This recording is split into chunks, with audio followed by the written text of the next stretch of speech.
आज का हमारा टॉपिक है अकाउंटिंग इक्वेशन। इससे पहले हम इसके दो पार्ट सीख चुके हैं, जिसमें फर्स्ट पार्ट में हमने इसके कॉन्सेप्ट को सीखा, सेकंड पार्ट में हमने कुछ ट्रांजैक्शंस को स्टडी किया अकाउंटिंग इक्वेशंस में राइट करने के लिए।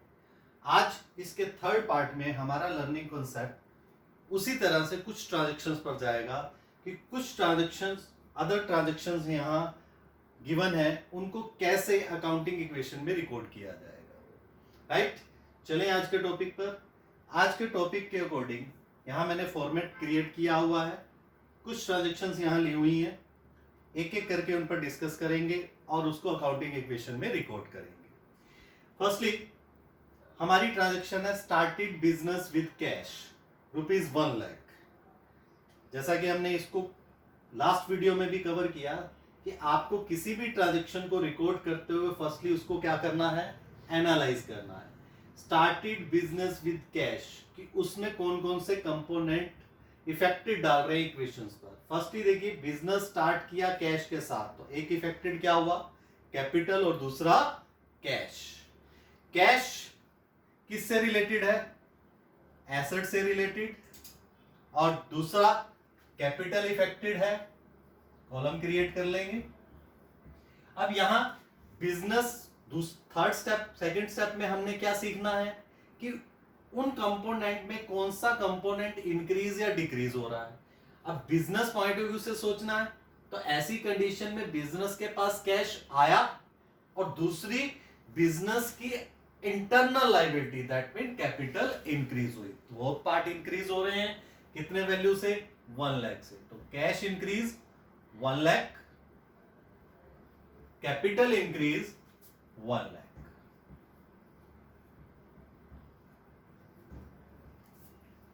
राइट, सेकंड ट्रांजैक्शन की तरफ आते हैं। सेकंड ट्रांजैक्शन में क्या है कि purchase goods for cash, goods purchase की किससे साथ, कैश, एंड ऑन क्रेडिट 30,000। वैसे इस ट्रांजैक्शन को हमने इंडिविजुअली सीखा है, यहां अब कंबाइन में आ गए, तो आपको काउंटिंग इक्वेशन में इसको कंबाइन से मेंशन कर देना है।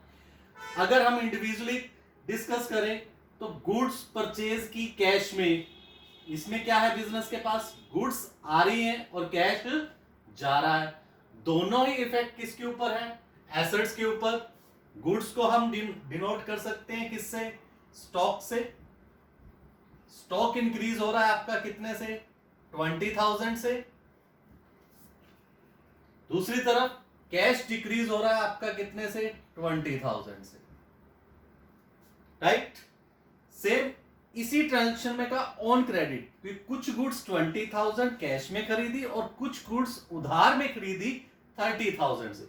अब इसके सेकंड पार्ट के अकॉर्डिंग आपका इंक्रीज क्या हुआ, गुड्स तो इंक्रीज हो रही हैं, लेकिन साथ साथ आप गुड्स क्रेडिट में परचेज कर रहे हो, तो दो supplier of business are called creditor of the business. वो बिजनेस के क्या कहलाते हैं, क्रेडिटर्स कहलाते हैं। तो दैट मीन बिजनेस की लायबिलिटी क्या हो गई, इंक्रीज हो गई। तो इस ट्रांजैक्शन के अकॉर्डिंग आपका क्या है, स्टॉक इंक्रीज हुआ 30,000 से और क्रेडिटर इंक्रीज हुए 30,000 से।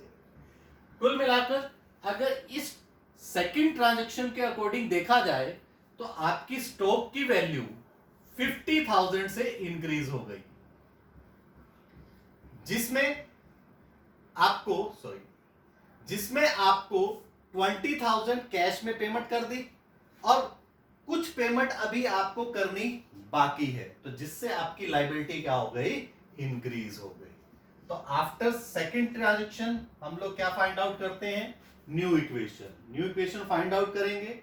तो आपकी कैश की वैल्यू कितनी बच गई, 80,000। स्टॉक इंक्रीज हो गया कितने से, 50,000।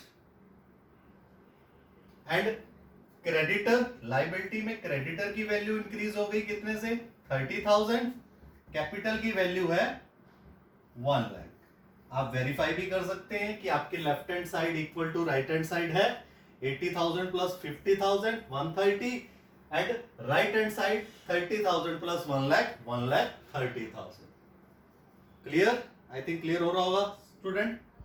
अब हम आते हैं अपनी थर्ड ट्रांजैक्शन की तरफ। थर्ड ट्रांजैक्शन में आपको गिवन है कि sold goods for cash costing 10,000, sold goods for cash costing 10,000 and on credit costing 15,000, both at a profit 20%.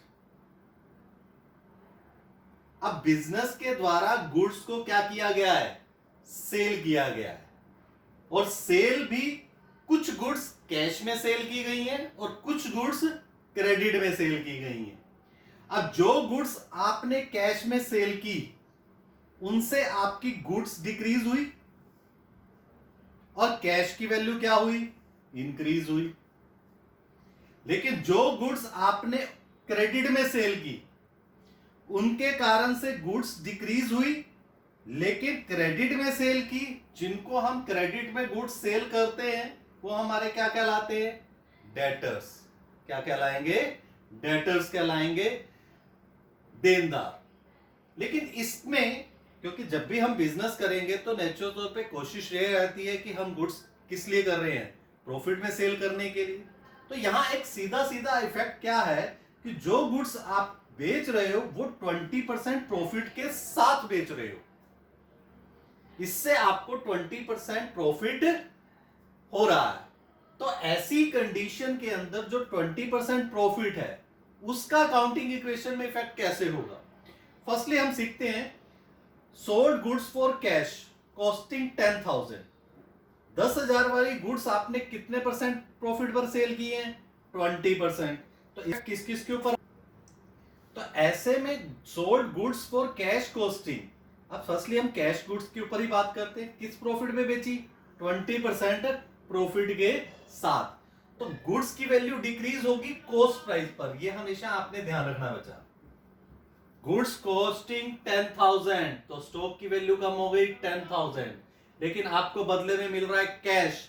अब कैश आपको कितना रिसीव होगा, क्योंकि गुड्स आपने बेची 20% प्रॉफिट के साथ, तो नेचुरल तौर पे कैश आपको प्रॉफिट जोड़कर रिसीव होगा।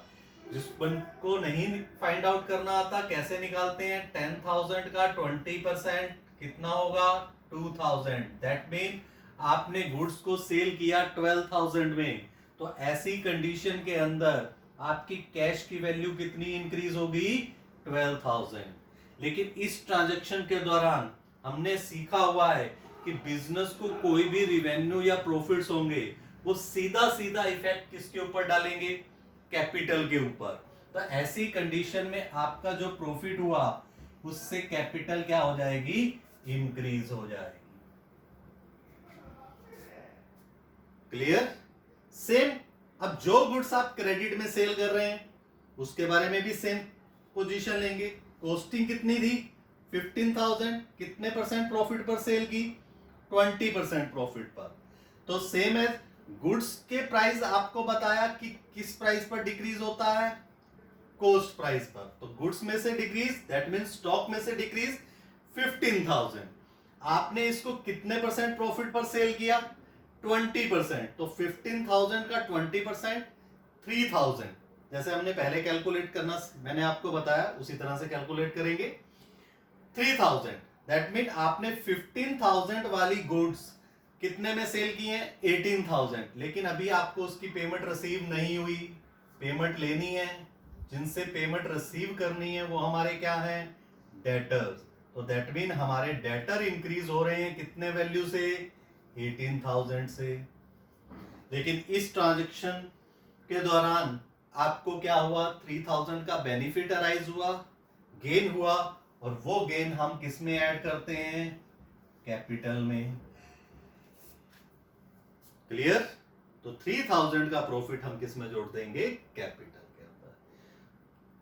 लेकिन ये एक सिंगल ट्रांजैक्शन के साथ था, तो हम इसको अलग अलग करने की बजाय डायरेक्ट करेंगे, इकट्ठा करेंगे कि आपकी गुड्स कितने कॉस्ट की गई, 25,000 की, जिसमें आपको 12,000 कैश रिसीव हो गया, प्लस अभी आपको 18,000 कैश रिसीव होना पेंडिंग है, और 5,000 से आपकी कैपिटल इंक्रीज हो गई। After this transaction find out करेंगे न्यू इक्वेशन। न्यू इक्वेशन में आपके पास क्या हुई, कैश इंक्रीज हो गया है 92,000 हो गया, लेकिन स्टॉक की वैल्यू कम हो गई 25,000 रह गई। डेटर इंक्रीज हो गए 18,000 से, इज इक्वल टू, जैसा कि मैंने आपको बताया कि जो इफेक्ट ना डाले वहां जीरो लगानी है। लायबिलिटीज के ऊपर कोई इफेक्ट नहीं, क्रेडिटर एज इट इज है 30,000 प्लस कैपिटल की वैल्यू कितनी होगी 1,05,000। Clear. Next transaction, fourth transaction की तरफ आते हैं। Invested in share 5,000, business invest कर रहा है शेयर में। जो भी एक्स्ट्रा मनी होती है उसको बिजनेस क्या कर सकता है, बाहर इन्वेस्ट कर सकता है फॉर एक्स्ट्रा अर्निंग।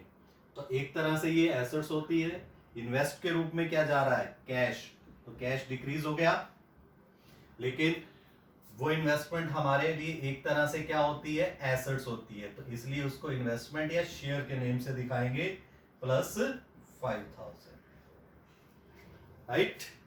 तो ऐसे में after this transaction new equation क्या रहेगी, इक्वेशन इफेक्ट निकालेंगे, कितना रह गया 87,000,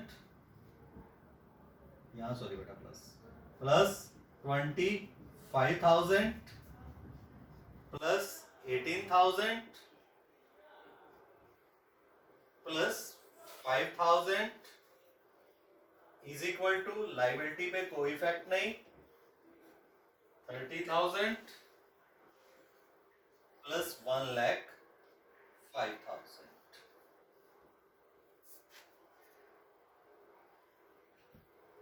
हमारी paid cash for household expense. Household expense that mean business के द्वारा, के ओनर के द्वारा जो डोमेस्टिक एक्सपेंस किए गए हैं,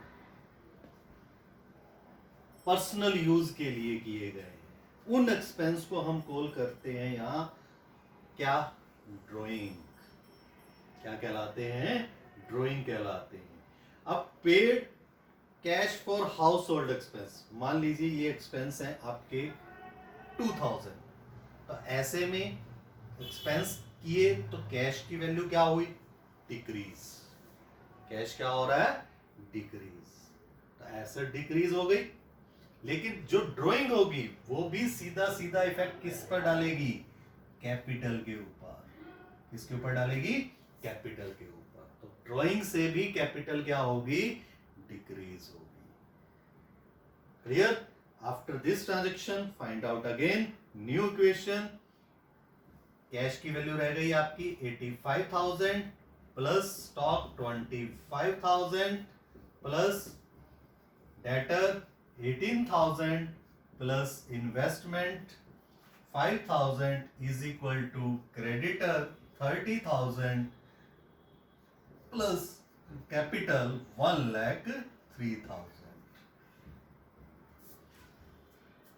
नेक्स्ट ट्रांजेक्शन है deposit into bank. Deposit into bank का मीनिंग कि बैंक में पैसा जमा करवाया, पैसा that mean cash, cash deposit into bank. कि बिजनेस अपनी कुछ ट्रांजेक्शन थ्रू द बैंक भी करता है, तो ऐसी कंडीशन में अगर उसके पास से कैश जाएगा तो कैश डिक्रीज होगा, एसेट की वैल्यू डिक्रीज होगी।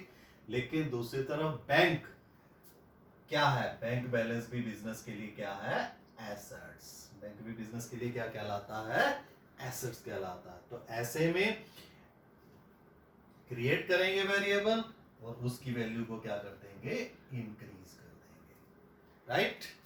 अदर किसी पार्ट पर कोई इफेक्ट नहीं, एज इट इज, क्योंकि ये हमारी लास्ट ट्रांजेक्शन थी, तो हम इसके बेस पर क्या फाइंड आउट कर लेंगे अब, फाइनल इक्वेशन। फाइनल इक्वेशन में आपके पास क्या अवेलेबल रहा, कैश की वैल्यू रही 80,000 plus stock 25,000 plus debtor 18,000 plus investment 5,000 plus bank balance 5,000 is equal to creditor 30,000 plus capital 1,03,000। And में आप एक बार अगेन चेक जरूर करेंगे, एक या दो ट्रांजेक्शन के बाद अपनी इक्वेशंस को वेरीफाई जरूर करो कि आपकी लेफ्ट हैंड साइड इक्वल है राइट हैंड साइड के। तो यहां चेक करोगे कि लेफ्ट हैंड साइड इक्वल है राइट हैंड साइड के, तो इनका टोटल आप कैलकुलेट करो और चेक करो कि ये टोटल क्या आ रहा है, सेम आ रहा है, तो करेक्शन है। डियर, हम लोग अपनी नेक्स्ट वीडियो में कुछ ट्रांजेक्शन और सीखेंगे जो अकाउंटिंग इक्वेशन में कैसे ट्रीट की जाती है। Thank you, have a nice day.